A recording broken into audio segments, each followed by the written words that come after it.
Hello and welcome to another episode of Starside Chat. I am one of your hosts, Aaron, and with me as always is Zach. How's it going, Zach? Good. It's been a couple weeks since we recorded. Couple weeks. I had to go to a wedding last weekend, which was nice, up in Milwaukee, as they call it. Do they call it that? I don't know. That's what they call it in Wayne's World. But yeah, some news happened last week and this week, so lots to talk about. How have you been? Pretty good. Just playing a lot of stuff, actually. Yeah, me between, dipping our toes into some battle royales we haven't played in a while, or maybe even never played, and also checking out that new Mario Wonder game. So yes, I'm going to talk about that for sure. What's the big news this week? Well, we're a little bit late to talk about this since we didn't have a show last week, but the Microsoft Activision Blizzard acquisition has officially gone through. They did it. They released a little video that was like, welcome to the family or whatever. But yeah, it's official now. They got through all the regulators and Activision Blizzard is now fully owned by Microsoft. Now, this seemed like it had already gone through just ages ago, but I guess there was still like more. Tons, yeah. I think they got held up in Europe for a long time. Like European regulators were an issue, and then there was other stuff that happened, but yeah, it's fully through now. Yeah, I mean, I think we all suspected that this was just, gonna happen eventually at some point, and so I stopped tracking the story a little bit because I was like, yeah, whatever. Like, they just own Call of Duty and all the Blizzard properties. That's fine. But now that it's actually gone through, how much longer before those Blizzard games like WoW and stuff start showing up on Xbox? According to them, they haven't done anything with that. Like with the last thing, the Bethesda acquisition, it was like pretty much a sure thing. And so they had time to like prep stuff. So if you recall, right after they acquired Bethesda, like Skyrim and a bunch of stuff came to Game Pass immediately. But with this one, according to them, they have not been talking to anybody because it was like not a sure thing. So now that it is happening, now they're like finally going to start work on stuff. So the big news out of that is that the upcoming Call of Duty, Modern Warfare 3, is not going to be like a day one Game Pass thing, but eventually stuff, probably. Yeah, eventually it will be in 2024, but nothing really in 2023. There's not going to be any crazy drops immediately, supposedly because they just like... they've hit the ground running, but they've just hit the ground. Yeah, I was gonna say it would not surprise me to see like Call of Duty, Modern Warfare 3, and like Diablo 4 and stuff like that eventually be Game Pass games. Just maybe not right away, but yeah. So the other piece of that, Jason Schreier was tweeting that Bobby Kotick, I don't know how you say his name, the CEO of Activision, will stay on through the end of the year, but he's basically going to depart on January 1st. So I think everybody expected that he would be gone. But yeah, that's sort of the other little piece of news that goes along with that. And then I think our last episode, maybe we talked a little bit about like physical video games and all of that stuff. Another little wrinkle in that topic this last week, Best Buy announced that they were going to phase out physical movie sales, but they were going to keep their physical video game sales.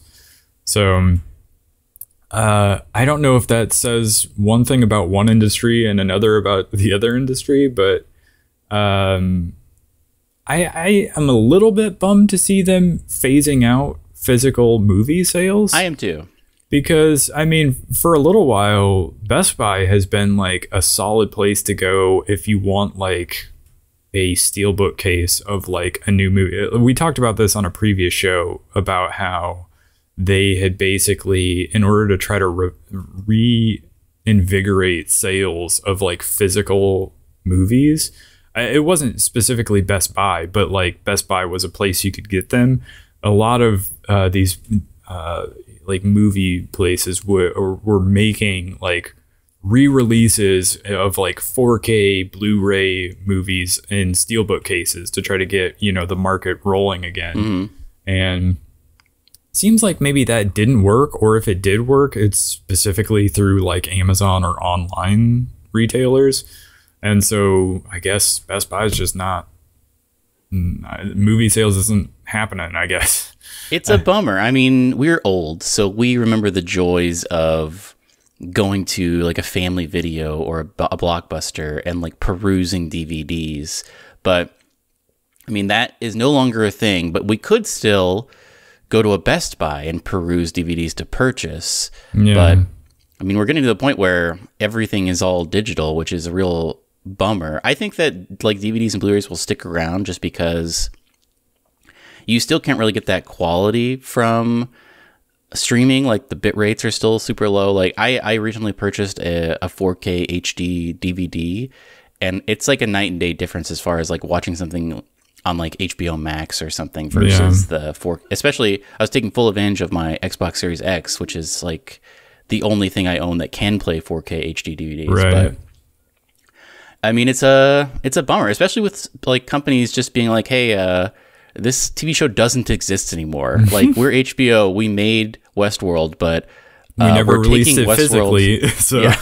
And now we're taking it off the service, so it just doesn't exist anymore. You can't watch it. Although I think actually now, didn't they like rent it out to like Hulu or something? They like sent it to some other service that is like not as prestigious, but it's a bummer because, you know, if you don't have a service, like there's a bunch of, I would watch like old Star Treks if I could, but I don't really want to pay for Paramount Plus. Yeah. And I remember when I was in college, one of my college roommates just like went to Best Buy one day and bought the first season of Deep Space Nine, and it came in a really cool like holographic case that like unfolded and stuff and had a bunch of extra stuff and extra features. That's the other thing we're really missing out on with no DVDs is like, where are the commentary tracks going to go? Where are the special features going to go? I mean, I guess YouTube, but I mean, it was such a joy to throw on a DVD that you've watched a million times and then check out the director's commentary. I did that for like, you know, Wes Anderson movies, and a really good one, if you've never watched it, is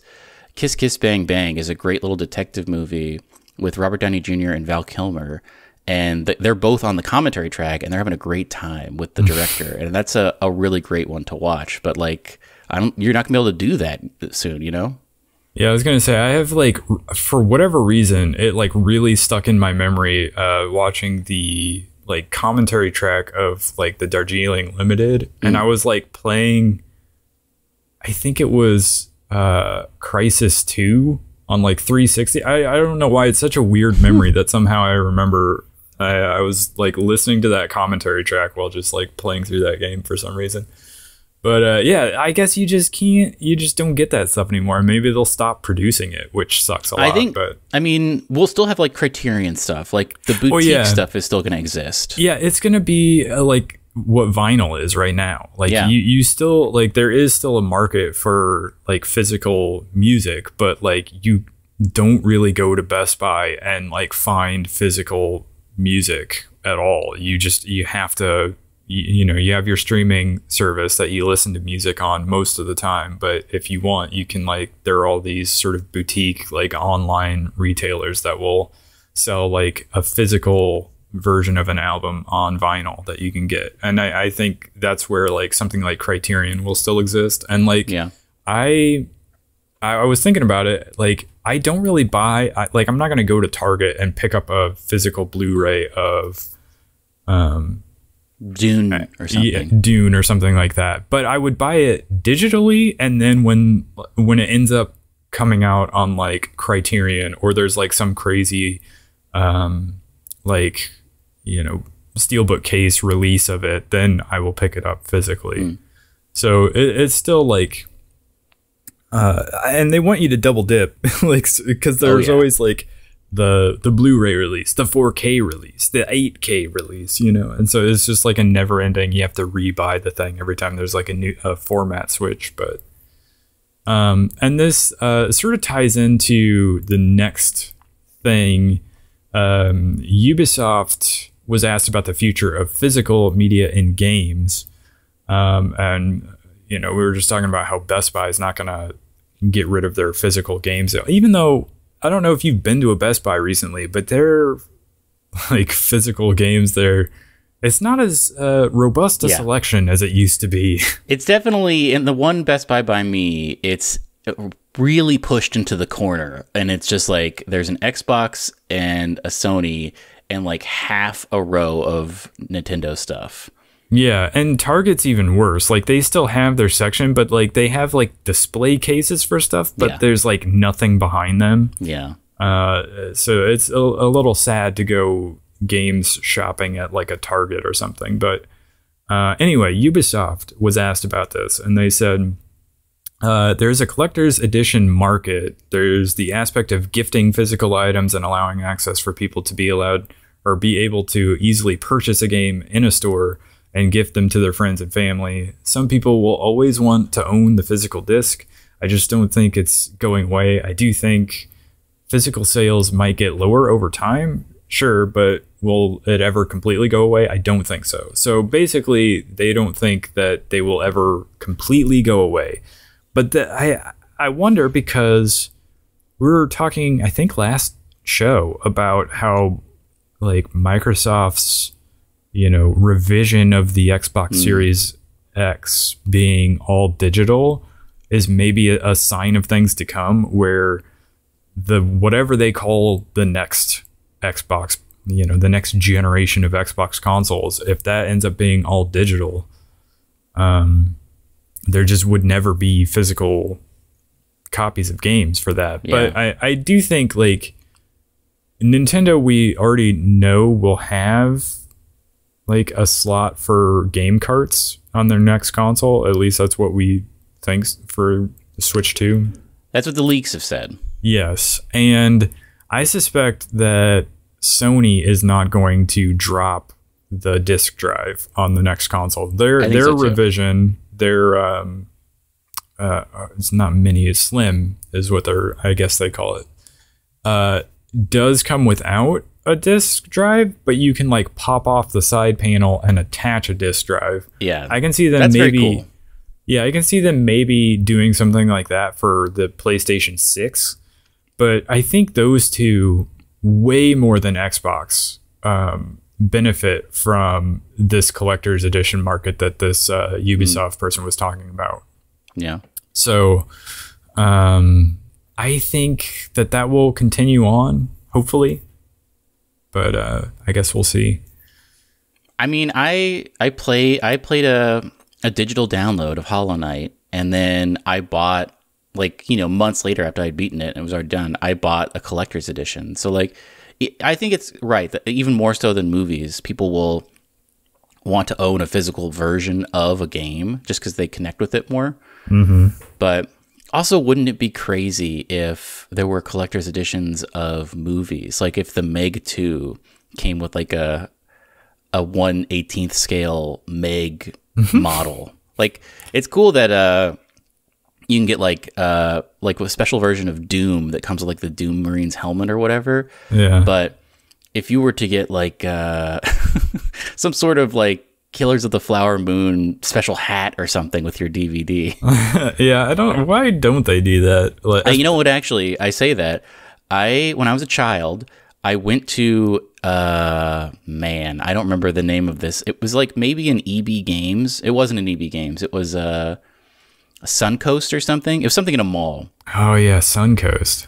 And I bought a special edition of a Criterion version of The Life Aquatic that came with one of those little red hats. Oh, really? Yeah, I got one of those on Amazon. I think I still have it somewhere. It's a little small, but I got one of those on Amazon. It is a little small. One time. But yeah, I mean, I would love it if more movies came with little props. Yeah, they definitely should, especially if they want to reinvigorate the market for that. Yeah. And there's like, if there is a collector's market now, like Criterion sort of exists as like the collector's edition version of a movie, but they only do like specific movies, typically older movies or indie movies or foreign films or something that they have deemed like culturally significant in some way or like artistically significant. So you're not going to find The Meg 2 in Criterion Collection, but yeah, they should do that as well. Like that probably, I maybe it wouldn't sell very well, but it would like give incentive for people to buy a physical version of that movie. So food for thought, media companies. Yeah. Where are you at? All right. So also, Pete Hines did announce that he's going to retire.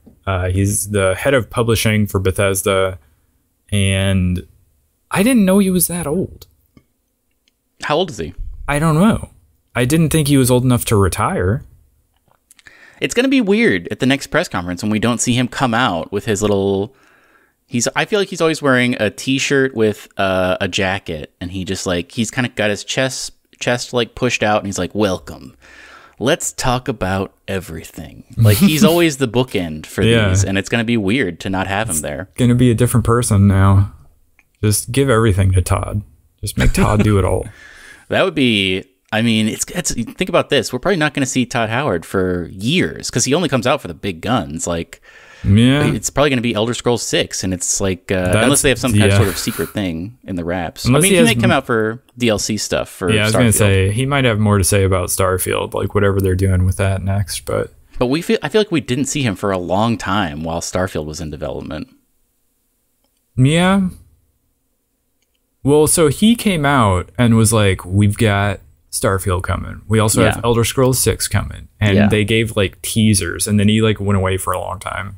Yeah, we didn't see him and then later he was like, "Yeah, that was a bad decision to announce Elder Scrolls 6 already." Yeah. Because we're a long ways away from that. I wonder if they will update the engine for Elder Scrolls 6, or if they'll still be like we talked about this forever before Starfield was announced, but like we are still in that era of a town is something you have to click into and then it loads briefly. And it definitely loads very briefly now, but there's no seamless the load times are still worse than they are on like a PlayStation exclusive. I don't know why. Yeah, that's true. But an interesting thing that I didn't really think about until I saw there was like a whole discussion about it on Reddit.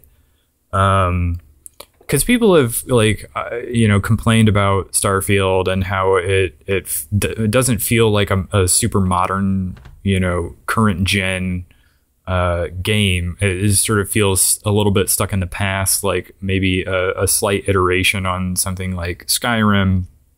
And when you put it up against like Cyberpunk 2077 and you look at how the two games handle conversations and just sort of how dynamic one looks versus another.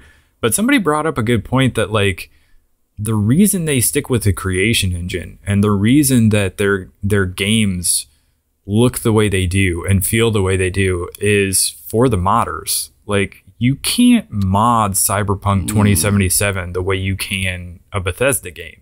And I think Bethesda knows that that's like a big part of their appeal, especially like for how long their games remain appealing and how long they sort of stay in the zeitgeist. Like we're still talking about Skyrim. We're still playing that and people are still modding it, doing all kinds of crazy things and like creating whole separate quest lines and doing like, I feel like I still see random little articles about how somebody's doing a full, like Fallout 3 remake in the Fallout 4 engine or whatever. Yeah. Somebody's like building a completely new game within that universe. And it's just like, you can't do that not using the creation engine. You can't do that outside of, that, thing that they've built. That's a good point. So, like, as much as some people may want to complain about it, like, there's a very good reason why they stick with it and why it is the way it is. And it has its own completely different appeal that is not, what Cyberpunk 2077 brings. True. So, I think that's something that shouldn't be glossed over. Like, I get it that people want, like, the most crazy looking thing they can possibly imagine and something that's super futuristic, but, like, I don't know. I still think there's something of an appeal about what Bethesda makes. So, Zach, AGDQ is right down the line. It happens in January, right around the time when CES happens. And they haven't announced the schedule, like timing wise, but they have announced the list of games and how they're going to be speed run. And Zach, this year, a dog is going to speed run something. Yeah, I think you texted me about this at one point, and I was like, what is this going to be like when they have like a fish in a fishbowl play Pokemon? And I guess maybe it is. Sort of. It's a dog named Peanut Butter. It's a little Shiba Inu, and he's going to speed run. I want to say, I thought it was a Mario game, but I think it's actually not.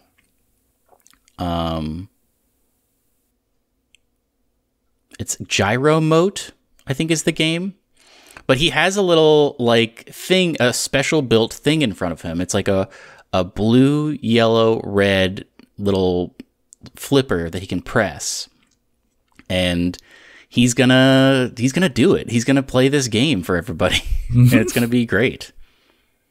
I mean, any percent complete from a dog playing a game is more than any other percent that a dog has completed a game. So it's true. And it's very cute. There's a little trailer that they have produced for like, get ready for this. And you can see he's been trained to do this. He gets a little treat when he does it right. But I am very excited to watch this. It's going to be, I don't know what day it's going to be at AGDQ, but AGDQ has produced this little trailer. And the centerpiece of it is this dog is going to do this, and it's going to be great to see. So looking forward to this speed run. Definitely something to check out for sure. It seems like it would be fun to see. Did you see this thing? Doug Bowser, who is the Nintendo America guy now that Reggie is gone, was interviewed somewhere, and he said that Nintendo accounts are going to help with the transition to whatever the next console is. Previously, every previous generation of Nintendo product, it's like a clean break. Like you went from the N64 to the GameCube, nothing's really going to transfer over. And that was like, I guess, before online accounts, but like the GameCube to the Wii to the Wii U, the Wii U to the Switch, nothing's really transferring. And with the Switch, they introduced this Nintendo account, and that supposedly is going to help with the transition to whatever the Switch 2 is, in quotes. We don't know what it is, but so people have speculated this means that two things. It means, one, that Switch 2 is imminent, and also that possibly your digital downloads are maybe going to transfer over to whatever the next console is, which would be a first for Nintendo, which would be very cool. They also removed the official Nintendo YouTube channel, removed the launch video for the Switch, that great launch video where it's that guy at nighttime playing Breath of the Wild before we knew what it was. And then he walks his dog, he goes on a little airplane trip, he's playing Skyrim in the airplane. We see that girl playing Mario Odyssey before we even knew Mario Odyssey, what the name of it was or like what the gimmick was. And then she goes on like a rooftop party in New York. But a great little trailer that I've talked about a lot, that I've watched a bunch of times and I used to watch people react to. That's been removed. You can still watch it on GameSpot's YouTube channel and a bunch of other re-uploads, but they have removed that launch trailer from the Nintendo YouTube channel, which is another thing that people are speculating that is pointing to an imminent reveal trailer for the Switch 2. I mean, even if they're going to release a new trailer for Switch 2, why remove the old one? That's a great question. I mean, they got so burned, I think. They foolishly, and I don't know why they did this, but when the Wii came out, that was great. And then they decided to make the sequel the Wii U. And I think a lot of people were like, what is this? Is this like an add-on for the Wii? Why is it called the Wii U? And it led to a bunch of confusion. And I wonder if they got burned by that. And this new thing is called something similar, and they don't want people to be Switch I don't U, know. and they don't Yeah. want to confuse people. If they call it the Switch U, that's going to be insane to me. I hope they don't do that. I feel like they've learned their lesson enough not to repeat that mistake. But I don't know. It's weird that they removed the original launch video. It's such a good launch video. It had so many views on YouTube, but they got rid of it for some reason. I think people will get the gist if you just call it Switch 2. They'll figure it out. Yeah, I think so too. Oh, this is not the first Switch. This must be the second one. So yeah, they should figure it out. But yeah, it's interesting to me that they are finally joining the modern era with allowing your account to carry on with you. Like we've had the same Microsoft and Sony accounts since the Xbox 360, PS3 era. Yeah. Whereas Nintendo, they've just never done it until now, apparently. They don't even have a good chat function. Like, I think it's still the case that you have to use your phone if you want to chat with someone on Nintendo. You do. And that's why for a long time, I've been saying, like, when we ever have talked about, what our hopes and dreams are for the next generation of Nintendo's, consoles, is a more robust online feature set, like get basically to par with Xbox Live and PSN. Like we should be able to basically have Discord on the next Nintendo console. That's a little tease of something we'll be talking about in a little bit. Yeah, but I mean, basically they need to get there, and they are so far behind when it comes to that. But hopefully their online offering is way more robust. Hopefully also Nintendo online stuff carries over. Like none of this, we've got virtual console here, buy your games. Okay, next generation. Oh, we have a new virtual console, buy your games again. But they sort of went away from that because they did you can just play games via Nintendo Online, so you're not buying them individually. So hopefully those, along with your progress that you've made, and like, say you've been playing Earthbound on, is that one on Nintendo Online? Now that I think it is. So. Hopefully that all carries over with your account to the Switch 2 or whatever they call it. But tell me about Far Cry. So a couple weeks ago, I posted a TikTok that was like, here are all the leaks for Far Cry. And I don't know if those were true. That might have all been debunked. But I'm back again with more supposed leaks from Far Cry. And this one is maybe a little bit more legitimate. I've posted in the show notes a screen capture from a leak. But the important things to take away from this are they're dropping the naming convention of the number. So previously we've had Far Cry 3, 4, 5, 6, and then there's been some middle ones like Far Cry Primal and whatever that one in the future was. This Far Cry 7 is not going to be called Far Cry 7. It's going to be called Far Cry Rise, supposedly. And it is going to take place, I think, sort of around an island in North Korea. So it's going to be like a North Korean setting. And I believe you're going to be playing as Koreans, South Koreans, who maybe get stranded in a North Korean island. But two important things about this, or I guess that's the first important thing, is that that's the setting. The second important thing is that it's going to include a new experience in addition to the single-player campaign called Far Cry Conquest. And Far Cry Conquest, supposedly, is an open-world, narrative-focused extraction mode where player squads of 3 have free reign to complete narrative-based missions, take on additional side objectives, engage with 90 other enemy players or AI combatants, and search for valuable items, all while fighting to survive towards escaping the island. Players of all skill levels can choose their own strategy to play and win in this sandbox mode. It's about exploring an environment where there are active AI forces and enemy players perform. So it's Tarkov, basically. They've made Far Cry into a Tarkov, which is, kind of the hot thing. It's like people have a little bit moved on from battle royales and they're trying to get extraction shooters to be a thing. So yeah, if this is true, is this interesting to you? A little bit. I was thinking this sounded a lot like The Division. Yeah. That mode they had, or it's like they're like, okay, well, GTA 5 has this incredibly long tail because of their online. Let's make an online thing for Far Cry so that Far Cry can exist long beyond like once people finish the main story.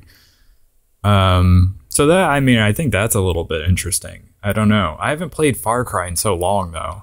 Yeah, we think we skipped out on the last like couple of them. The last one I played was the one set in America, and that one, we've talked about this on the podcast. I did not enjoy how it like railroaded you when you went into new areas. Yeah. I just so overall I didn't love that setting, and I didn't love the ending. Also, like I beat it, and it was like a real bummer. Regardless of, I think you had 2 or 3 different choices, and all of them were bad. Yeah. So it left a real bad taste in my mouth. And then they released that like little like shorter one that was supposed to like be a continuation, or I don't know. It was somehow related to the ending of Far Cry 5. It kind of broke everything up because previous to this, it's possible to imagine that all Far Cry games were set in the same universe, but at the end of Far Cry 5, a nuke goes off and like it turns into a post-apocalypse. So like, what are you doing? Well, just for that area, probably. But I don't know. But yeah, really weird choice on that one. And then there was Far Cry 6, which neither of us played. So yeah, I don't know. The whole like gimmick with that one was like you could get different backpacks that were like had different features. Like they could shoot mortars and stuff, or like make you a jetpack. And I don't know. For whatever reason, that just did not pique my interest. I think the setting was more interesting than Far Cry 5. Yeah, and they did get, what's his name, to be the villain. But Giancarlo Esposito. Yeah, but other than that, I don't know. The formula of Far Cry, I think, is wearing a little thin on me. Oh, that's the other thing. Is this is set in North Korea, or an island off the coast of a fictional island. But the main antagonist is the guy from Squid Game, which is very in right now. So that's like another that's going to be their like main. They always have like a main tentpole antagonist that has a bunch of monologues, and it's going to be that guy. Interesting. Final piece of news this week. I thought this was real. I mean, it is real, but I thought it was like like an official thing, but it's not. It's fan made. So Halo Infinite has released their latest season, which people are really into. They've added a bunch of stuff, and they've released Forge, which allows people to create their own games basically in the Halo Infinite engine. And I've seen a lot of crazy stuff online. Like people have made basically a Pokemon stadium within Forge, where like it's like kind of a valley, and there's 2 people on each side, and you can pick up what amounts to a Pokeball and throw it into the middle, and then your 2 Pokemon will fight each other, but they're basically like different colored elites. But somebody has, or a team rather, has made an entire Halo Battle Royale, which is something we always thought would be a good idea within Forge. And it's fully featured. You drop out. There's like 4 or 5 different points of interest on the map. It's got a dynamic closing zone, dynamic airdrops, dynamic lighting, or there's a lightning storm that happens every once in a while. There are buy stations where you can like go up and purchase like gear and loadouts. There's point systems. There are boss fights in it. This is actually something that just happened in Modern Warfare, where in the Halloween event there are bosses on the map. But yeah, it's like if you have Halo Infinite, which if you have Game Pass you do, I think you can just check this out. You just go to it from the server browser, and you can go to this server and play a Halo Infinite Battle Royale. Yeah, this video that you've linked in our show notes, the guy is like, it was a whole team of people working on this for months on end, such that the quality of it, with as good as Forge is right now, is that it'll basically be indistinguishable from like an official release. Yeah. So it's crazy. And I don't know why Bungie, I mean, famously when Halo Infinite was coming out. Now. Oh yeah, it's 343. But when it was coming out, somebody asked one of the lead developers, like, hey, you gonna add a battle royale? And he said, like, the only BR we're interested in is a battle rifle. And that was the end of it, basically. They were not going to be developing a battle royale. But, I mean, this seems like a lot of people want this, and it seems like it's taking off. So maybe they will. Maybe this is a Counter-Strike situation where a bunch of modders invented Counter-Strike, And then Valve was like, this is great. I want to buy it and make it like an official thing. And it became huge.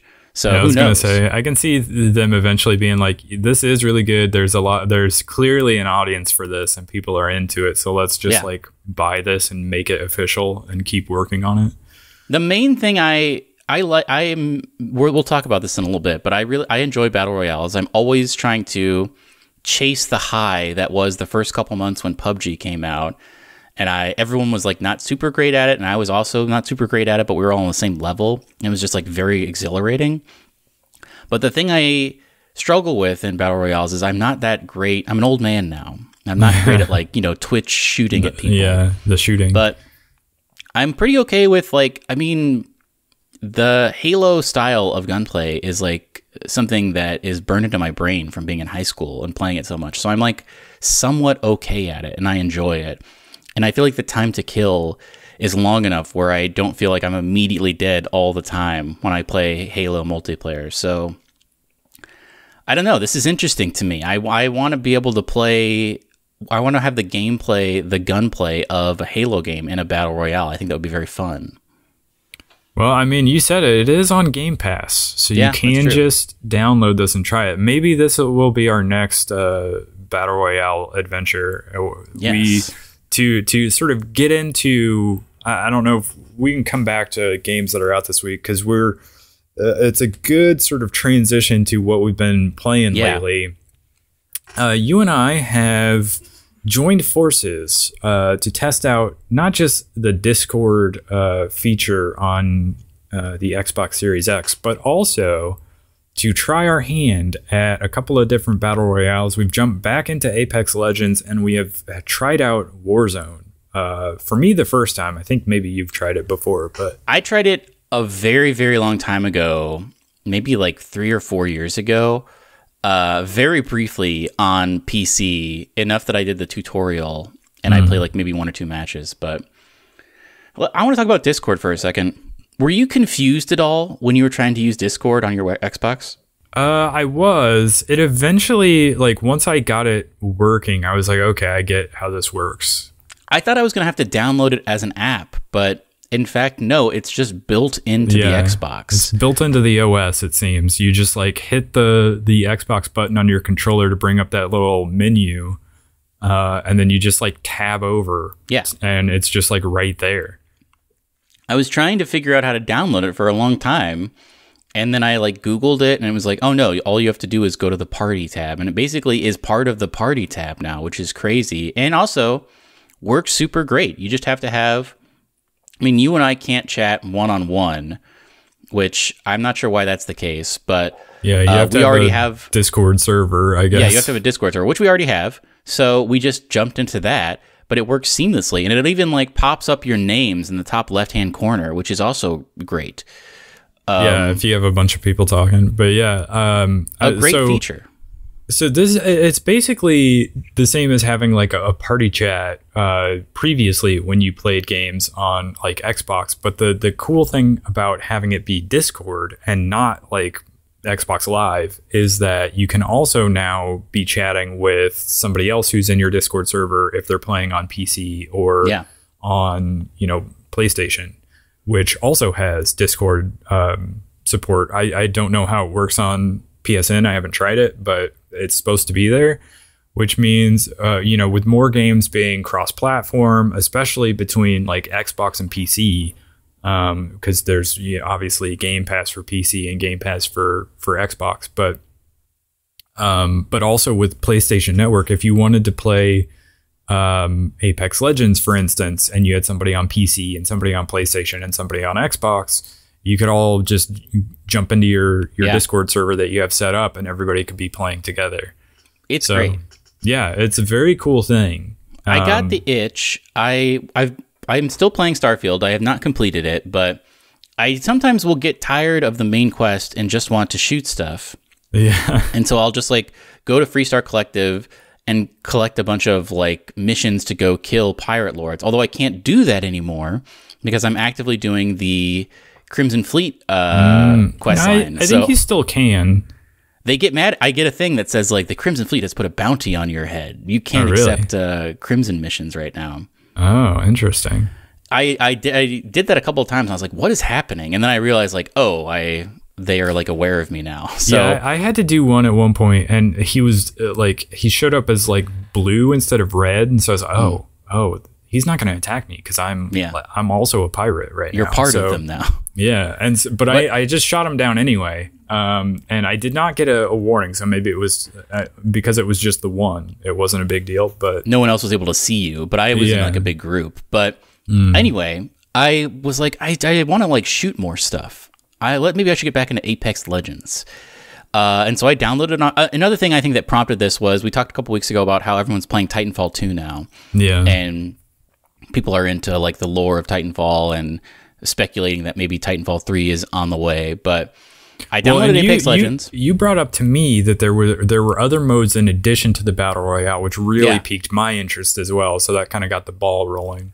We both downloaded it, and we, a couple times this week, have hopped onto Discord on Xbox and have played a couple. We haven't won one yet, but we've gotten very close a bunch of times. We've been carried, and we've hidden and, tried to avoid, contact as much as possible, and so we have gotten down to the last couple teams, but we were the second. We've got second place a couple of times, but yeah, I mean, it's good. They're doing a Halloween thing right now where every once in a while you'll open a crate and like a little thing will pop out that you have to shoot, a little monster, or like the announcer is like a spooky guy instead of the regular guy.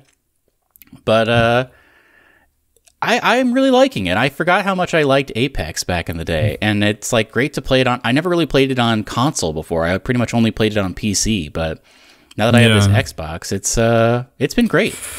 Yeah, and I like the other modes as well. I haven't played much of those with you. I think we tried it once, and then we went back to Battle Royale, because I think that's more your speed, and I like the other modes a lot. I like the collecting. It's the like Minecraft lover in me, where I like to just like collect a bunch of stuff. And that's the first part of a Battle Royale, is like collecting all your things, and then you get to go do stuff. Yeah, well, and I see... I'm a little bit the opposite. Like, I can enjoy the collecting as well, but like, if I'm just going to die immediately and have to start over again, I a little bit like run out of interest with that. But like they have like a sort of a rotating playlist of like, there's like a gun game there where every kill gets you like the next weapon in the chain on up until like however many kills it takes to get to the last one. And then they have basically zone control, which I played a lot in Destiny, but also it's called Domination in Call of Duty. So I've played a lot of that type of mode before, and I really enjoy that.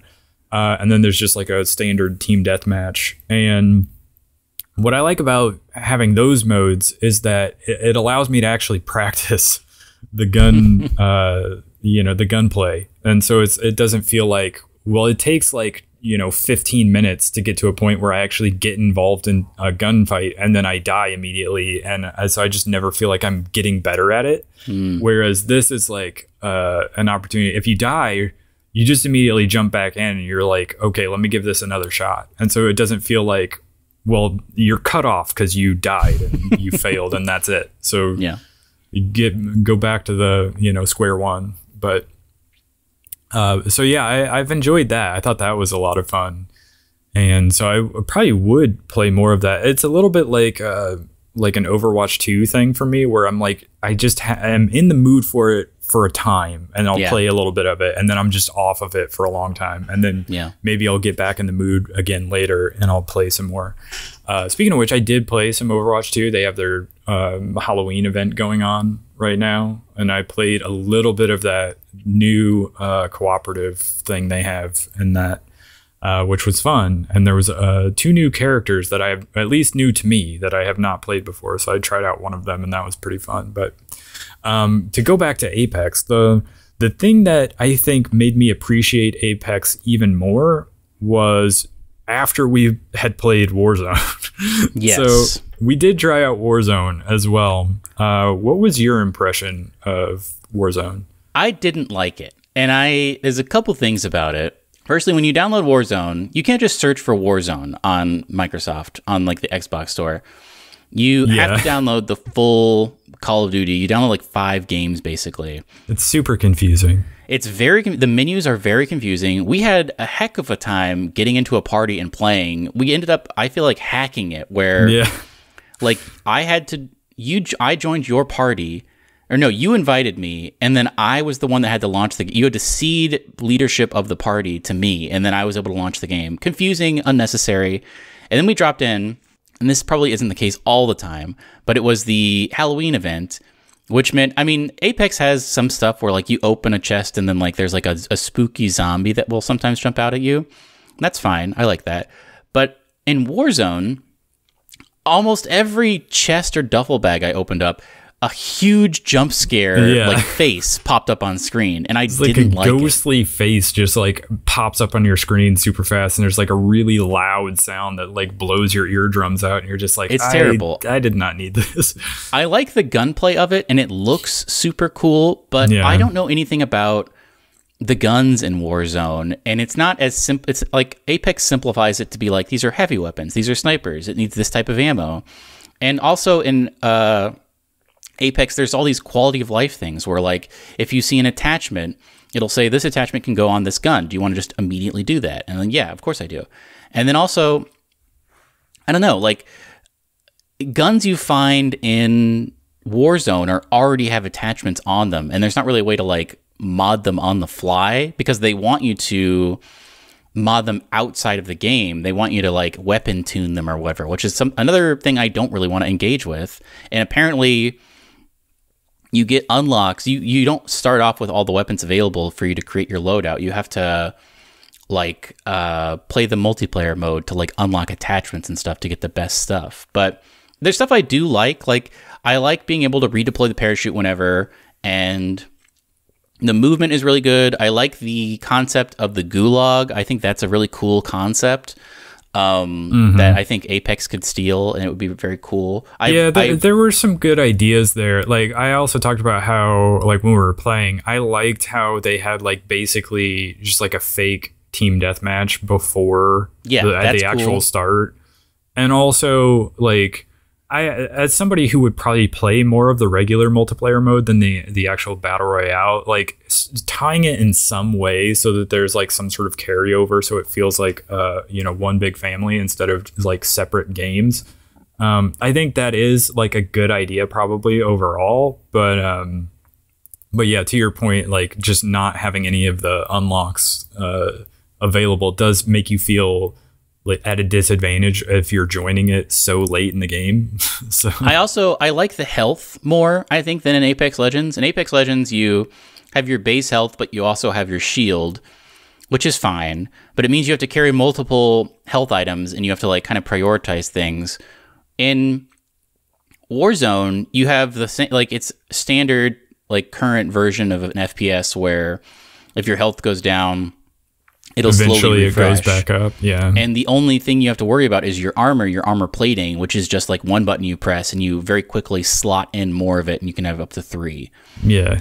It's roughly the equivalent of refilling your overshield in Apex. But yeah, I like that as well.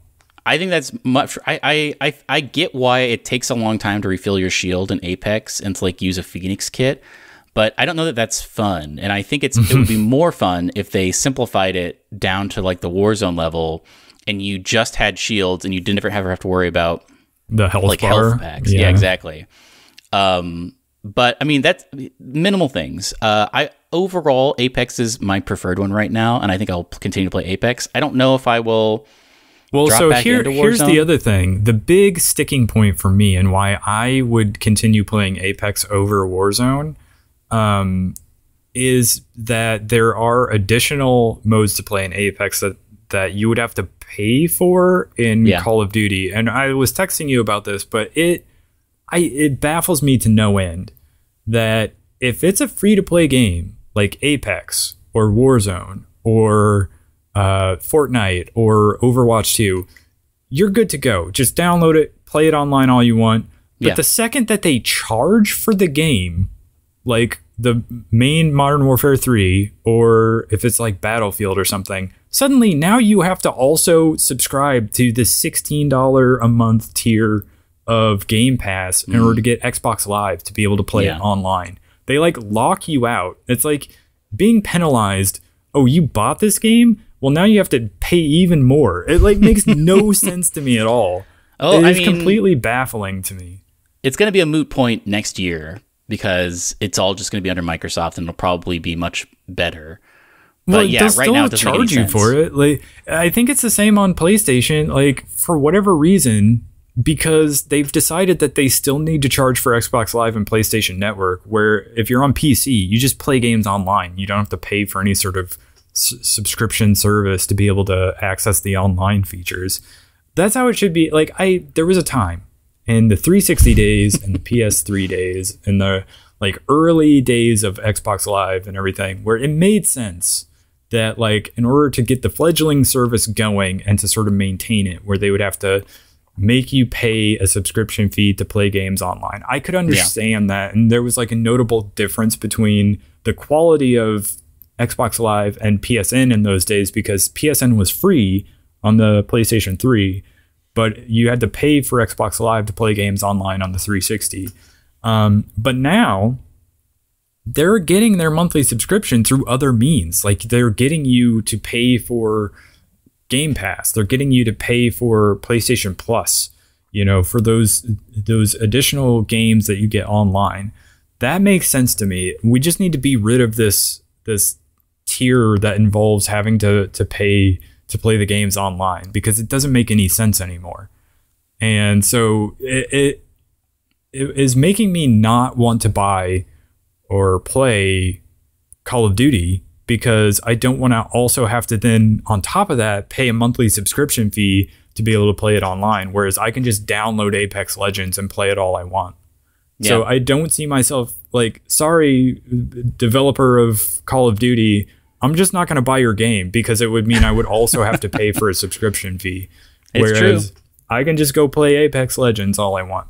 So I don't know if that hurts their sales. Probably not, but like it does feel like you're being forced into paying a subscription fee just to be able to play a game that you've already paid for. And I don't know what the designation is between like free to play versus, you know, if you paid for it, then you also have to pay for online. It's just such an arbitrary thing. But speaking of paying for things, if we continue to play Apex, I think I might actually buy the Battle Pass for the next season, which I think is a couple weeks away. And if that's the case, I have never, like, I've played Apex for years off and on, but I have never purchased a new legend. And there's so many of them now. Yeah, I don't know if it was like a seasonal thing, but somehow I had access. It still had like a weird like lock icon. I saw that as well. I think I could do that as well. But we were able to play as Revenant, which is one of the other legends. So yeah, it does make me a little bit want to try out some of the other legends, but I got to watch a video. I watched a video on like ranking all of the legends, and I think I know a couple that I would want to unlock. I don't know how it works. I assume if you get the Battle Pass, you start to accrue the currency that lets you unlock legends better. Yeah. So you might be able to unlock 2 or 3 if you do a bunch in the season. But I'd like to hear, before we get into movies and TV, I want to know your impressions of Mario Wonder, because we've both been playing that. Yeah, so I have really enjoyed it so far. I haven't played as much as I would like to have played, but I don't know about you, I immediately turned on the online function. Oh, I should do that. Yeah, I keep forgetting to do that. So, like, you can do that by just going into the menu, but there is also, like, in the overworld, there's, like, a little thing you can interact with to turn that on. I saw a little satellite dish, yeah. It's so nice to have. I don't know why that makes as big a difference as it does, but it almost makes it feel a little bit more like an MMO. Yeah. Where you just see other people in the world, but you get these, like, sort of spontaneous moments of, like, cooperation, where like if you die, you get a second chance because you're playing online, and so somebody else can like revive you. It's a strand game. It's a strand game because you can put down the standees, and I actually played a level where you were supposed to find these like hidden objects in the level And so me and like these random other people were just running around this level trying to find stuff. And when I found something, I would like make a point of like either dropping a standee there or like being like very crazy. So people would like look at me and go, oh, something's happening over here. And then they would like be able to like I would be able to jump on this thing and like a vine would go up into the air and I could climb on it, and they would see my character doing that without the vine and be like, oh, how's he doing that? And so they would go over and they would find it. And of course, people can sort of do it like the little emote icon to basically say thank you or whatever. And then I was able to find one of the other ones because somebody else basically did that same thing as well. And so it was like I was playing co-op with these people, these random people, to be able to complete that level. So like really cool stuff like that, I think, is what makes this game stand out versus other like 2D Mario games to me. But yeah, I've really enjoyed it. The different like abilities that you have as well, because you can choose between like you can sort of paraglider a little bit using your hat if you have that one equipped, or there's one that allows you to do like an extra sort of jump off of a wall. And there's one. What's another one? One of them lets you. It will give you a mushroom right at the beginning of every match. Yeah, there's a bunch of them. I don't have too many of them unlocked yet, but yeah, me neither. Yeah, and you're also like, as you're gaining this currency, you can like unlock different standees for each of the different characters. Which character are you playing as? We switched between Mario and Luigi and Peach mostly. I initially I was like, oh, I'll play as a Yoshi, so I never have to get hurt. But you don't get the power-ups if you play as Yoshi. Like, you don't get to have like fire or elephant or whatever. Oh, really? So I kind of switched back to Luigi for a while. I've been playing exclusively as Luigi. And I do like that you can hold an additional power-up. So it's like a lesson they learned from Bowser's Fury, that like people like that idea. It is nice. The concept of like, okay, well now I have the fire flower, but if I pick up this other fire flower, I'll have one backup in case I lose this one. And you can actually, I think if you just like hold the button down, you can pop it out there to like have your second one. It basically goes into a balloon above your head. And then if you jump into it, you grab it, but you can just like put it there and like one of the other people can grab it. And so if you're helping out like randoms online, you know, that you're sort of unofficially playing co-op with, they can grab that as well if you notice they've been hit or whatever. But so that's kind of cool as well. You can play it with the classic controllers as well. It works like right out of the box with the SNES like classic controller. No problems there. You can also use the N64 Switch Online controller. But with that one and the original NES controller, which also works, you have to like do some button configuration. You have to swap something, but otherwise you can use those. But yeah, the Super NES controller works great and is like ideally suited to this type of game. But yeah, so that's a cool little thing. I don't know. I'm not far enough to really like comment in a big way about it, but I have really been enjoying it so far.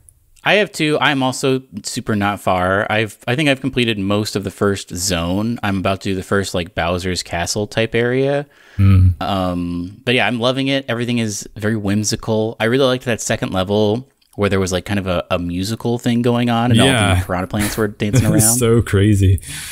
It's great. I've really been liking it. I'm excited to play more. Yeah, I like it a lot. We'll talk more about it once we've played more, probably next week.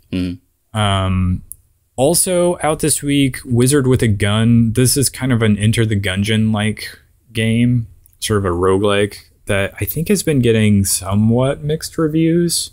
Oh, really? IGN gave it like a 6, but it's also gotten like an 80 from PC Gamer. Interesting. Some 7s. It's kind of a little bit all over the place, but and then Spider-Man 2 also came out.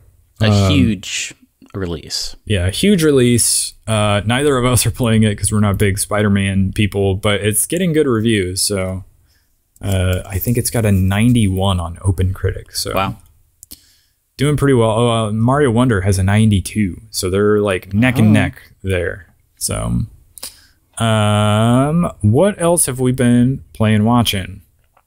Not much for me. Really, the only thing I'm watching is Spy Family is happening right now, and it's great.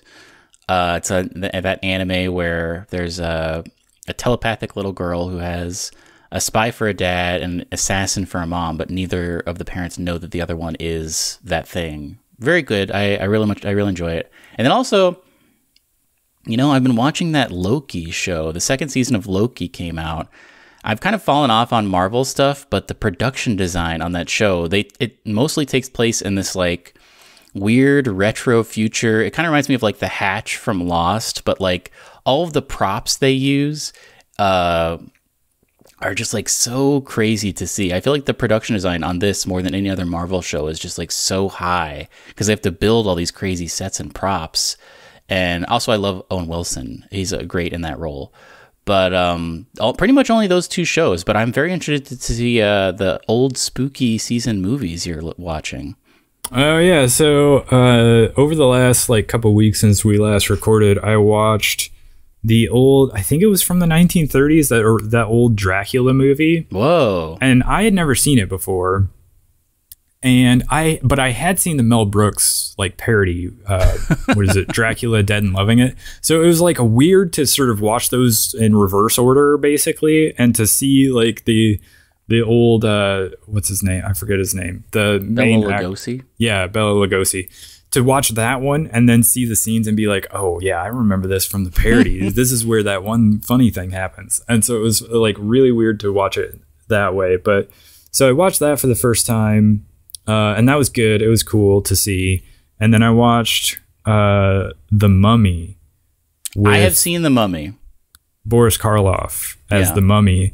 And that's another one of those weird things to where you see it in reverse order. Because obviously I've seen like the Brendan Fraser one before.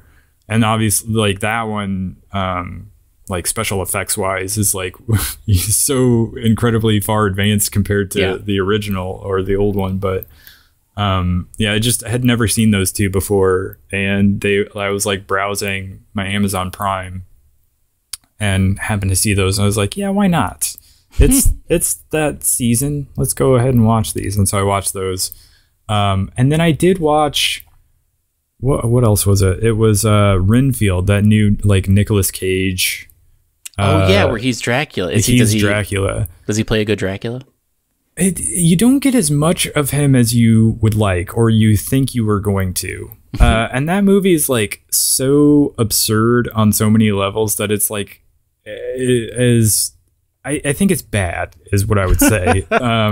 Like Renfield is like, they do a weird thing with him where when he eats his bugs, he like suddenly gains like super strength, like his eyes turn like glow orange or whatever, and he becomes basically a Superman. It's like really weird, but also like he can be like cut open and have his like intestines falling out of him, and he's just be like, oh, that hurts, I guess I'll be fine though.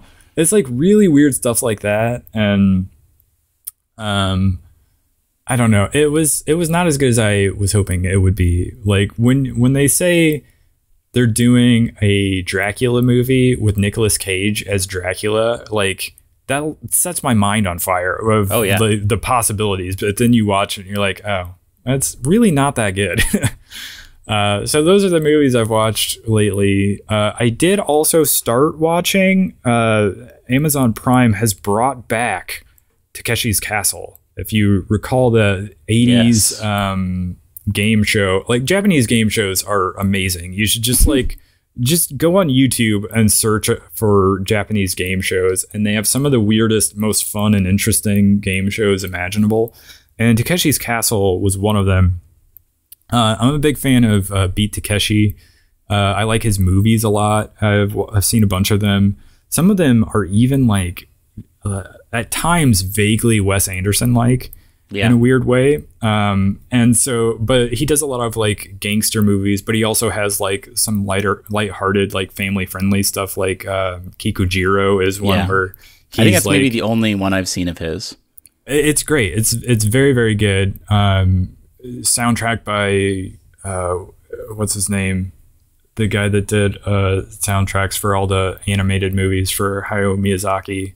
Oh. So great soundtrack as well. But anyway, he did this show in the 80s called Takeshi's Castle, where he was Count Takeshi, and the premise of it was that these people who were not like these elite, American Ninja Warrior style people who had been training for months on end. It was just like normal people that would come, and you had this guy that would, give them a helmet or whatever and knee pads and elbow pads, and then they would like go try to attack or storm the castle basically.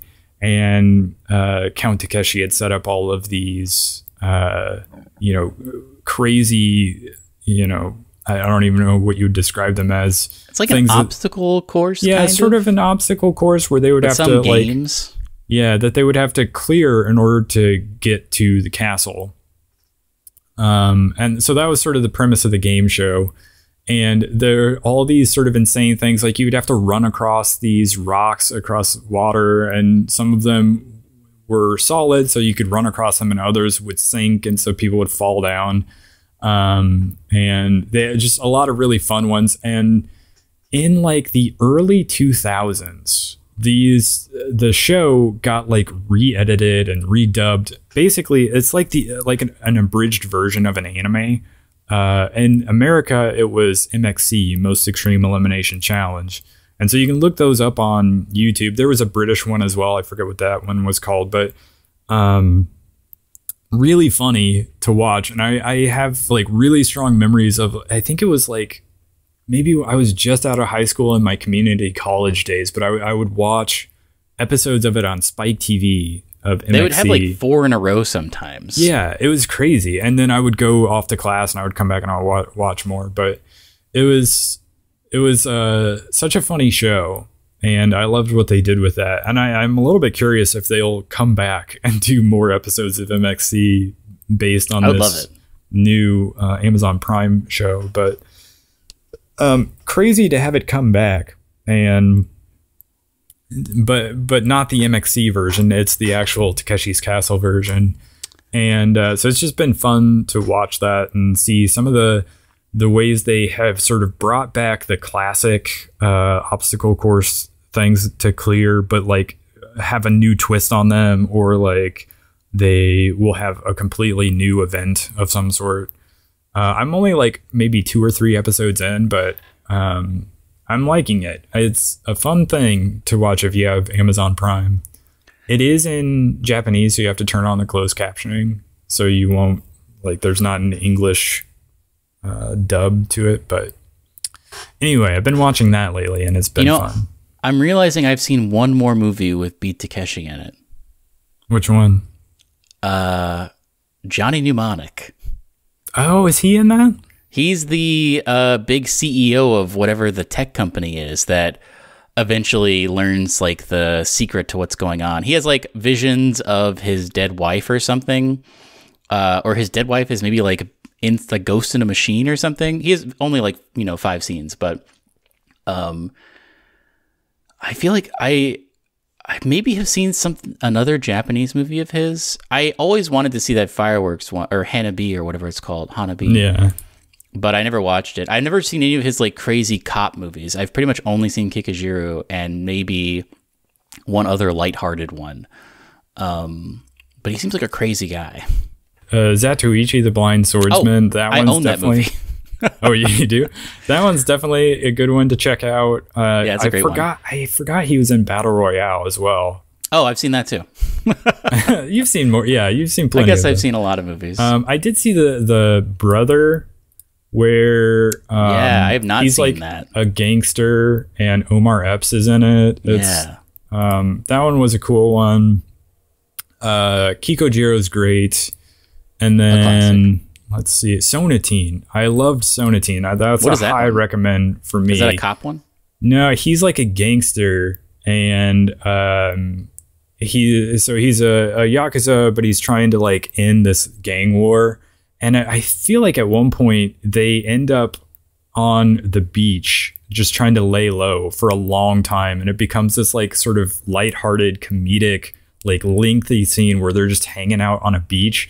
And that portion of the movie is very Wes Anderson to me for some reason. But yeah, that movie's great. I highly recommend Sonatine. I'll check it out. And then I think I've seen Violent Cop as well. I don't remember what that one was about. I'm going to guess that one is a cop one. Yeah. Yeah. I bet he takes down some Yakuza in that movie. But yeah, he's got a bunch of them. I really like his style as well. I feel like at one point I remember hearing a quote from him where he was like, I don't like it when like the camera spins around in a circle or like circles this group of people, because that's not how like anybody would see something. So he just has these like much like a Wes Anderson movie where you have like the camera sort of set up and it's fairly still, but it might like turn left or right, little whip or something pan. like that. Yeah, and so he just has like a very deliberate style that I always liked. But anyway, on that note, why don't you hit us with your parting wisdom? You know, we talked about this a little bit before we started recording, but I went to an apple orchard / pumpkin patch yesterday and did a little bit of a corn maze. I met some animals. I got an apple cider donut. And I would say that it's prime time. It's good season to go do that. So if you live in an area where you can go out to an apple orchard, I would say go check it out. It's good to be outside. I'm a little sniffly today, I think, because I have allergies from that. But it was great to be outside and, you know, touch some goats and a mule and just like chill out. And it was great. So that's my recommendation is go to an apple orchard. Yeah, I did that a couple of weeks ago as well. Went with family to this like pumpkin patch. I hadn't done anything like it. Seems like such a like mainstay fall activity, and I just haven't done it in years and have wanted to for a long time. But yeah, you get to see crazy varieties of pumpkins and gourds, and we did the maze that they had, the corn maze. It was a lot smaller than I thought it was going to be, but it was fun to do. They had a bunch of stuff there for kids, so we didn't really like, there wasn't animals to pet like the one that you went to, but it was still cool to see. And on that note, why don't you follow us on Instagram, Twitter, and YouTube at Starside Cafe, and we'll catch you on the next one. Goodbye. Goodbye.